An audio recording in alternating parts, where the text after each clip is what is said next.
warahmatullahi wabarakatuh. Alhamdulillah wa syukrillah wa la hawla wa la quwata illa billah.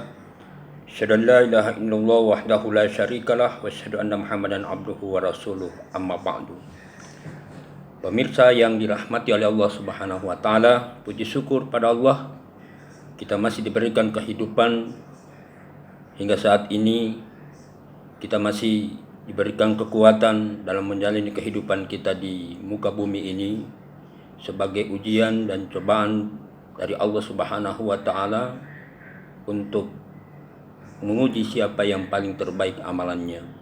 Salawat dan salam semoga tercurah kepada junjungan kita Nabi besar Muhammad sallallahu alaihi wasallam, kepada keluarganya, kepada sahabatnya, dan insya Allah kepada kita yang masih memegang teguh ajaran-ajarannya.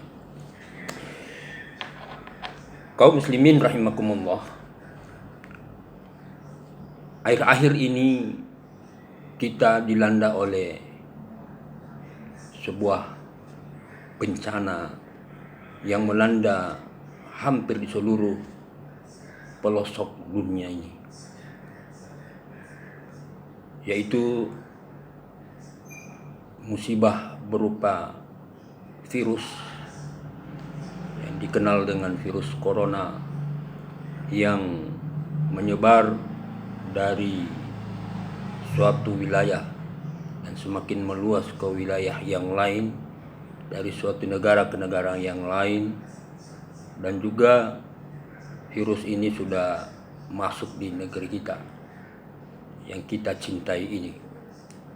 Tentu saja kita sebagai umat Islam dalam menyikapi masalah virus ini harus berpegang teguh kepada apa yang telah disampaikan di dalam Al-Quranul Karim, agar menjadi pegangan bagi kita di dalam kehidupan kita, sehingga kita tidak terombang-ambing oleh pemikiran-pemikiran yang sesungguhnya hanya dapat membuat kita lemah dalam menghadapi kehidupan yang penuh dengan tantangan ini.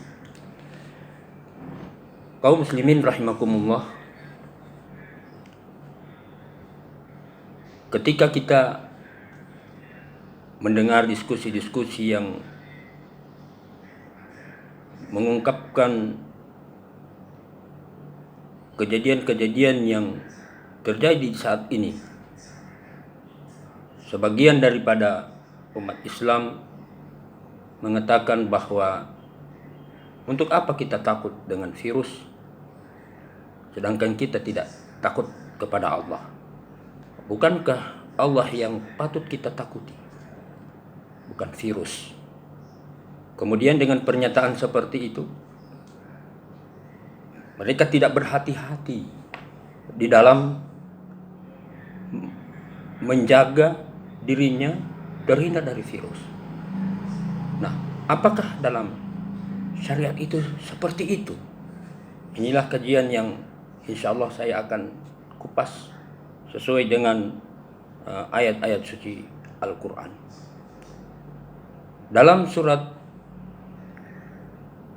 Al-Hadid ayat 11 Allah berfirman, Ma asaba min musibatin fil ardi wala fi anfusikum illa fi kitabim min qabli an nabra'aha inna dzalika 'alallahi yasir. Musibah apapun yang terjadi di dunia ini dan pada dirimu sendiri sudah tercatat di kitabnya Allah, Lauhul Mahfuz.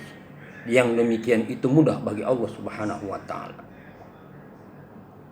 Ayat ini jelas bahwa memang musibah yang dialami oleh manusia, oleh suatu kelompok, oleh suatu kaum, ataupun pribadi-pribadi kita, itu sudah ditentukan oleh Allah Subhanahu wa taala dan telah tercatat. Akan tetapi perlu diingat bahwa siapa dan kapan itu akan terjadi, itu adalah rahasia Allah. Karena masih rahasia dari Allah Subhanahu wa taala, siapa dan kapan itu akan terjadi, disitulah kesempatan bagi manusia untuk berikhtiar agar supaya kita terhindar dari virus itu atau terhindar dari sebuah musibah. Karena kita belum tahu kapan virus itu, kapan kaum itu akan dilanda oleh sebuah bencana berupa virus ini. Nah, karena ini rahasia, maka disitulah kesempatan kita untuk berikhtiar. Nah, sekiranya kita sudah berikhtiar untuk menghindar dan kemudian musibah itu tetap terjadi pada diri kita, nah itulah takdir. Takdir yang telah ditentukan oleh Allah Subhanahu wa taala. Kaum muslimin, ikhtiar itu sebuah keharusan. Karena Allah dalam surat Ar-Ra'd ayat 11 juga menjelaskan kepada manusia, innallaha la yughayyiru ma biqaumin hatta yughayyiru ma bi anfusihim. Allah tidak akan merubah suatu kaum kecuali kaum itu merubahnya. Jadi Allah tidak akan menghapus sesuatu yang telah ditetapkannya apabila tidak ada sikap dari sebuah kaum untuk merubah apa yang sudah terjadi pada diri mereka. Disinilah letak ikhtiar kita sebagai manusia. Apa yang sudah ditetapkan oleh Allah, maka kita punya kesempatan untuk berikhtiar agar supaya virus ini atau musibah ini tidak menyebar kemana-mana. Dengan ikhtiar-ikhtiar yang telah ditetapkan oleh pemerintah, baik pemerintah pusat, pemerintah daerah,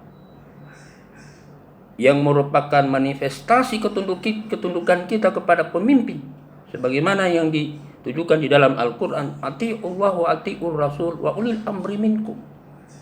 Ini harus dijalankan. Apa yang telah menjadi sebuah ketetapan dari pemerintah pusat dan daerah untuk menghindari virus ini, maka kita sebagai warga negara dan sebagai seorang muslim harus taat dalam menjalankan hal ini.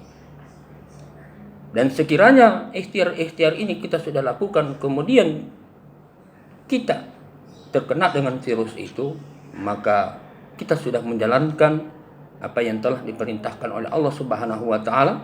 Dan ketika kita mati dalam posisi bertaat kepada Allah dan taat kepada Rasul dan ulil amri minkum pada kebaikan-kebaikan, maka kematian kita itu insya Allah akan bernilai husnul khatimah. Saya kira demikian, mudah-mudahan bermanfaat bagi diri saya dan bagi kita semua. Billahi taufiq wal hidayah. Assalamualaikum warahmatullahi wabarakatuh.